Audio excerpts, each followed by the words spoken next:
Assalamualaikum warahmatullahi wabarakatuh. Perkenalkan, nama saya Sekar Muwangi Putri dengan NPM 2021-220103. Di sini saya ingin memenuhi tugas UAS nomor 1, yaitu melakukan uji asumsi klasik, normalitas, multikolinearitas, heteroskedastisitas, dan autokorelasi. Dan juga ada uji kelayakan model, uji T, dan uji F. Langsung saja kita awal ke uji normalitas dulu. Salin, lalu ke SPSS, muncul seperti ini. Lalu kita ke variabel view, ganti name-nya itu X1, X2, lalu Y. Nah, dan di label itu juga diganti sesuai sama yang soal tadi. Yang X1 itu pengaruh keterampilan proses, lalu X2 nya itu pengaruh keaktifan, yang Y nya itu prestasi belajar. Selanjutnya yang measure ini diganti scale, yang ini tidak usah, bawahnya cukup. Lalu kita ke data view lagi, pencet analyze, lalu regression ke linear, lalu yang X1 pindah ke sini, X2 pindah ke sini, independen, yang Y ini pindah ke dependent. Lalu statistik, centang yang collinearity dia ini, lalu continue, lalu yang plots yang jangan sampai tertukar, yang resip di Y, yang spread di X. Centang kedua kolom ini, lalu langsung saja continue. Selanjutnya save centang yang ini. Langsung continue. Sudah benar, independen, oke kan langsung. Nah, di sini nanti muncul uji normalitas yang kayak histogram, plot, kolmograf, coefficient, scatter plot, dan lain-lain. Nah, ini dia nih, ini scatter plot. Nah, di sini. Nah, kalau yang uji normalitas itu kita mencari yang histogram ini. Nah, ini histogram. Lalu selanjutnya kita mencari plot. Nah, plotnya itu ini plotnya. Selanjutnya kita mencari kolmograf. Nah, kayak kolmograf itu ada caranya sendiri untuk mencari kolmograf.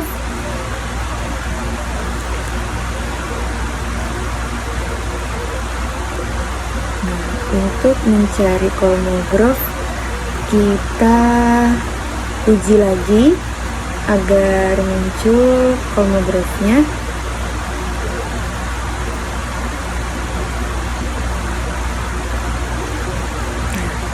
Ini ada res 1 itu salin semua, blok maksudnya, maaf. Di blok pencet analyze, regression, lain-lain. Non-pair ini one sample. Habis itu ini ya, pencet ini. Lalu yang kita pindah yang paling bawah itu aja, unstandardized itu pindah ke sebelah. Sudah. Lalu oke kan. Nah, di sini muncul one sample kolmograf Smirnov testnya.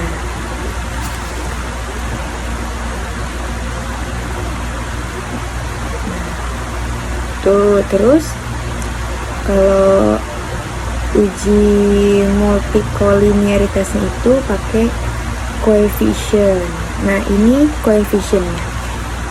Nah, ini coefficientnya.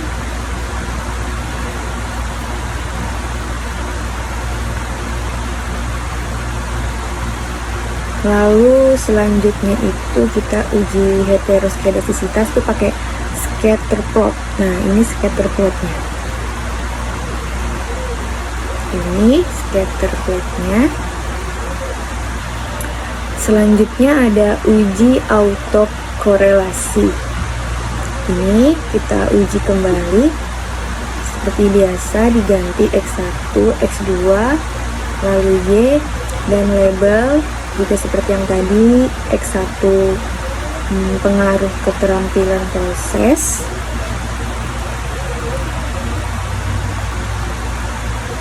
terus bentar,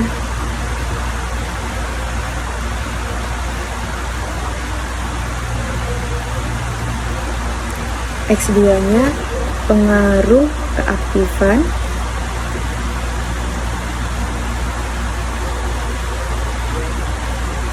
lalu yang Y itu prestasi belajar mahasiswa.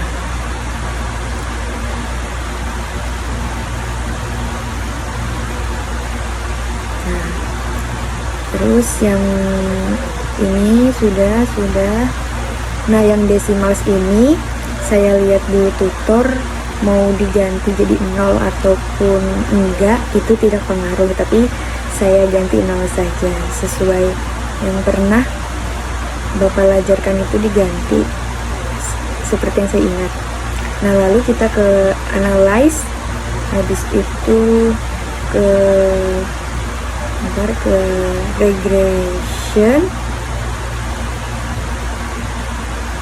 lalu pencet linear. Seperti biasa pengaruh keterampilan X1, X2 itu pindah ke independen, yang Y pindah ke dependen. Ini, nah, statistik pencet Darwin-Watson ini sudah, lalu continue, lalu oke kan. Tunggu sebentar. Nah, ini muncul, ada nih di ini hasil-hasilnya. Nah, tapi yang kita gunakan ini nih, di model summary ada Darwin-Watson ini. Selanjutnya kita ke uji T dan uji F. Ini sudah seperti tadi, diganti dan lain-lain. Kita ke data view, tampilannya seperti ini, dan kita analyze. Terus itu ke regression, pencet linear, lalu sudah seperti gini. X1, X2 di independen, dependen di Y. Sudah, benar, lalu langsung saja oke kan. Nah, nanti muncul seperti ini. Ada model summary, ANOVA, dan coefficient. Nah, ini kita ada uji T dan uji F nya. Uji T yang ini, uji F yang ini. Selanjutnya saya akan menjelaskan kembali mengenai apa yang tadi saya jelaskan. Saya perjelas lagi. Yang pertama itu kan ada uji asumsi klasik, uji normalitas. Dikatakan normal apabila nilai tingkat signifikasinya lebih dari 0,05. Begitu juga sebaliknya, jika tingkat signifikasinya kurang dari 0,5 itu tidak normalitas. Dan ada tadi saya contohkan mencari one sample Kolmogorov, itu hasilnya ada 200, 0,200, jadi 0,200 lebih dari 0,05, artinya variabel-variabel tersebut dikatakan normal. Selanjutnya, uji multikolinearitas. Jika VIF, variance inflation factor, di bawah atau kurang dari 10 dari tolerance value di atas lebih dari 0,1, maka tidak terjadi multikolinearitas. Interpretasinya berdasarkan tabel pengaruh keterampilan proses dan keaktifan terhadap prestasi belajar, mahasiswa diketahui bahwa nilai VIF variabel X1 dan variabel X2 adalah 3,008, lebih dari 10, dan nilai tolerance value-nya 0,332, lebih dari 0,1, maka data tersebut tidak terjadi multikolinearitas. Selanjutnya, uji heteroskedastisitas. Seperti yang saya cari tadi, scatter plot. Nah, jika titik-titik menyebar seperti gambar tadi dan titik itu membentuk suatu pola, bisa dikatakan tidak terjadi heteroskedastisitas. Selanjutnya ada uji autokorelasi. Itu tadi yang kita mencari model summary, ada Darwin-Watson-nya dan ada juga tabel Darwin-Watson-nya. Cara membaca tabel Darwin-Watson itu, T itu jumlah sampel, K jumlah variabel, DL itu batas bawah Darwin-Watson, DU batas atas Darwin-Watson. Keterangannya, simbol K pada tabel itu menunjukkan banyaknya variabel bebas, menjelas, tidak termasuk variabel terikat.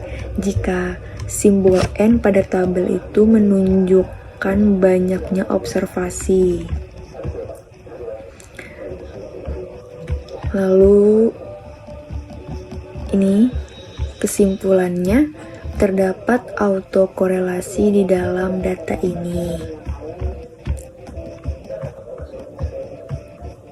Terus itu berdasarkan uji asumsi klasik, yaitu uji normalitas, multikolinearitas, heteroskedastisitas, dan autokorelasi, maka dapat dinyatakan secara statistik model regresi pengaruh untuk mengetahui apakah model regresi yang dibuat memiliki masalah asumsi klasik seperti normalitas, multikolinearitas, heteroskedastisitas, dan autokorelasi. Uji normalitas itu dilakukan untuk menilai apakah data residual memiliki distribusi normal. Kalau uji multikolinearitas bertujuan untuk mengetahui apakah variabel-variabel yang digunakan dalam model regresi memiliki korelasi yang tinggi. Jika uji heteroskedastisitas dilakukan untuk menilai apakah varians residual kurang dari perbedaan antara nilai aktual dan nilai yang diprediksi. Maaf, saya ulangi. Tadi uji heteroskedastisitas dilakukan untuk menilai apakah varians residual atau perbedaan antara nilai aktual dan nilai yang diprediksi memiliki distribusi normal. Selanjutnya ada uji autokorelasi. Uji ini hanya dilakukan pada data runtut waktu atau time series dan menguji apakah ada efek sebelumnya yang mempengaruhi variabel-variabel yang diperiksa. Uji asumsi klasik sangat penting untuk memastikan model regresi yang diperoleh merupakan model terbaik, yaitu model yang tepat, tidak bias dan konsisten. Jika asumsi klasik tidak dipenuhi, maka model regresi yang diperoleh mungkin tidak valid dan tidak dapat digunakan sebagai alat penduga. Selanjutnya ada uji kelayakan model, uji statistik T dan uji statistik F. Yang uji statistik T itu jika nilai SIG kurang dari 0,05 atau T hitung lebih dari T tabel, maka terdapat pengaruh variabel X terhadap variabel Y. Jika nilai SIG lebih dari 0,05 atau T hitung kurang dari T tabel, maka tidak terdapat pengaruh variabel X terhadap variabel Y. Nah, ditunjukkan nilai T hitung pengaruh keterampilan proses adalah sebesar 3,107 dan ditunjukkan nilai T hitung pengaruh keaktifan adalah sebesar 0,836. Dan selanjutnya uji statistik F, itu kita tadi ada mencari ANOVA. Nah, nilai F hitung dari model regresi yang diuji ditunjukkan sebesar 21,953. Lalu selanjutnya ada interpretasi model regresi linear berganda, mencari koefisien, dan persamaannya itu ada Y sama dengan 33,559 tambah 1,146 X1 tambah 0,273 X2. Dan terakhir ada kesimpulan, keterampilan proses dan keaktifan secara bersama-sama berpengaruh terhadap variabel dependen Y prestasi belajar. Seperti yang dapat disimpulkan dari persamaan regresi linear berganda, namun untuk penilaian yang lebih mendalam perlu dilakukan uji signifikasi terhadap koefisien regresi dan analisis lainnya untuk memastikan signifikasi simultan dari kedua variabel tersebut. Selanjutnya, keterampilan proses berpengaruh terhadap variabel dependen Y prestasi belajar seiring dengan peningkatan sekitar 1,14 unit pada variabel dependen, asumsi variabel lain tetap konstan. Terakhir, keaktifan berpengaruh terhadap variabel dependen Y prestasi belajar seiring dengan peningkatan sekitar 0,273 unit pada variabel dependen, asumsi variabel lain tetap konstan.